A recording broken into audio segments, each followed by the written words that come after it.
me ask you something before we start. Think about the last time someone criticized you, a friend, a colleague, a partner. They pointed something out, something about your behavior, your work, your choices. What was your first instinct? Not what you said out loud. What happened inside in the first 2 seconds before you responded? For most people, it goes something like this: a flash of defensiveness, a rapid mental scan for reasons why they're wrong, and then, almost immediately, a version of the story that puts you in a better light. Not a lie exactly, more like a reframe. You didn't fail to follow through. You were being realistic.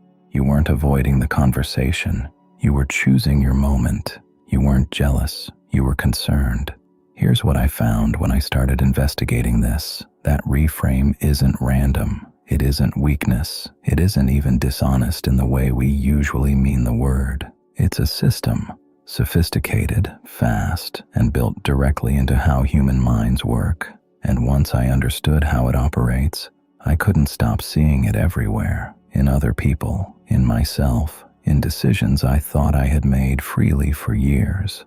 The first thing that reframes this entire subject is understanding where self-deception actually comes from.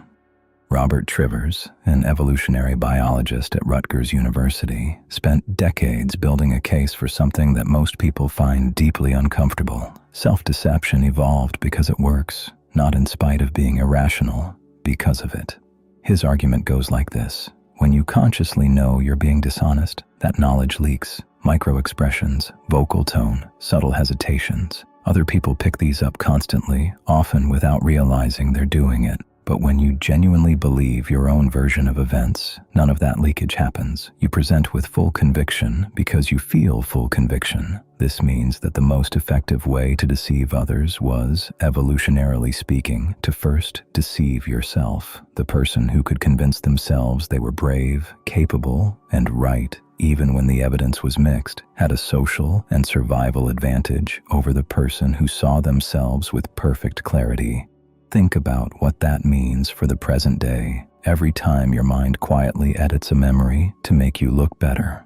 Every time it finds a reason why the rule doesn't apply to you this once. Every time it generates a narrative where your intentions were good even when your actions caused harm. That's not a malfunction. That's a finely tuned instrument doing exactly what millions of years of selection pressure shaped it to do. The problem isn't that the system exists. The problem is that it was built for a world that no longer exists, and it has no off switch. In 1957, a psychologist named Festinger published something that would eventually become one of the most replicated findings in all of social science. He called it cognitive dissonance. The core observation was simple. When people hold two contradictory beliefs simultaneously, or when their actions contradict their self-image, the resulting psychological discomfort is so intense that the mind will do almost anything to resolve it, and the resolution almost never involves changing behavior. It involves changing the story. Festinger studied a doomsday cult in the American Midwest whose members had quit their jobs and given away their possessions in anticipation of the world ending on a specific date. When the date passed without incident, he expected to observe the group dissolving in embarrassment. Instead, he watched something more unsettling.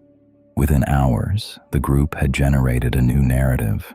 Their faith had saved the world, and they became more committed to their beliefs, not less. More evangelical, not more doubtful.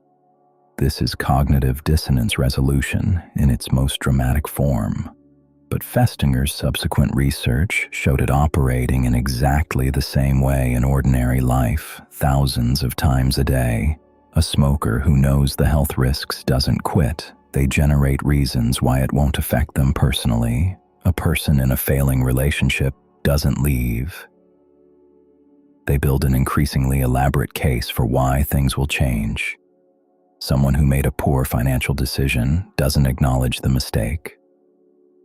They find evidence that it was actually the right call, and the results just haven't come through yet. The mind isn't lying to you maliciously.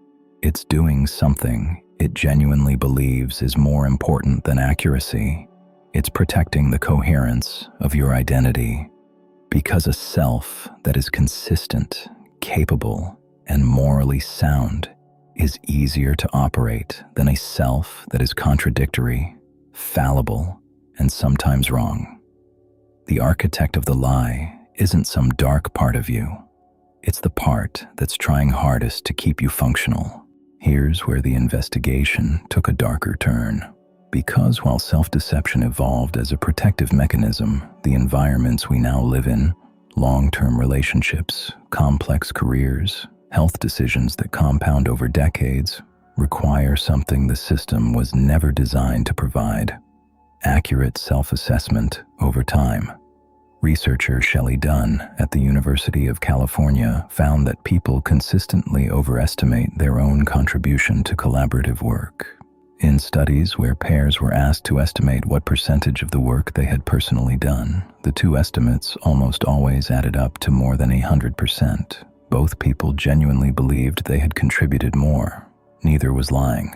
Both were wrong. In relationships, this plays out with particularly high stakes. The pattern researchers see repeatedly is one where each partner has a detailed, emotionally vivid record of their own sacrifices and a much vaguer, less emotionally resonant record of their partner's. Not because they're selfish, because the mind simply encodes our own experience with more depth and detail than it encodes what we observe from the outside. The result is that two people in the same relationship can reach the same moment with completely different, completely sincere accounts of what happened and who is responsible. Both accounts are products of the same system. Both feel absolutely true from the inside, and both are, in important ways, incomplete.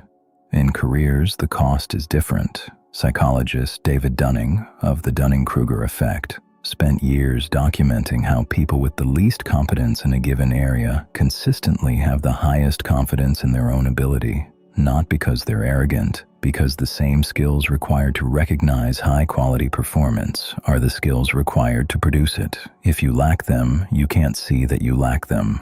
The system that protects your self-image prevents you from accurately diagnosing the gap. Here's where the investigation lands. And I want to be honest about what it can and cannot offer. There is no clean solution to self-deception. The research doesn't point to one. The mechanism is too fast, too automatic, and too deeply integrated into how identity works to simply switch off through awareness alone. Knowing about cognitive dissonance doesn't make you immune to it. Festinger himself acknowledged this. What the research does suggest is something more modest and more useful. The goal isn't to eliminate the system.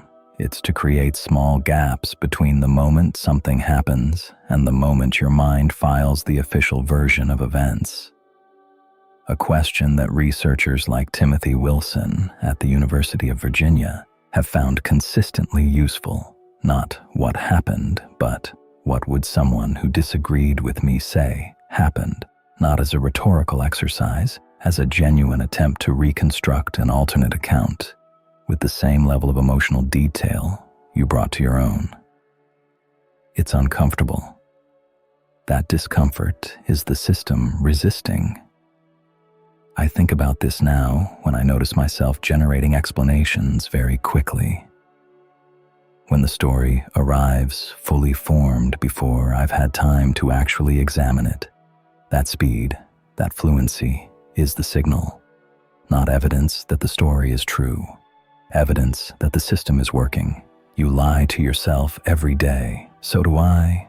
So does everyone who has ever lived inside a human mind trying to hold itself together. The question was never whether it happens. The question is whether you're curious enough about yourself to occasionally look behind the story your mind hands you and ask who wrote it and why.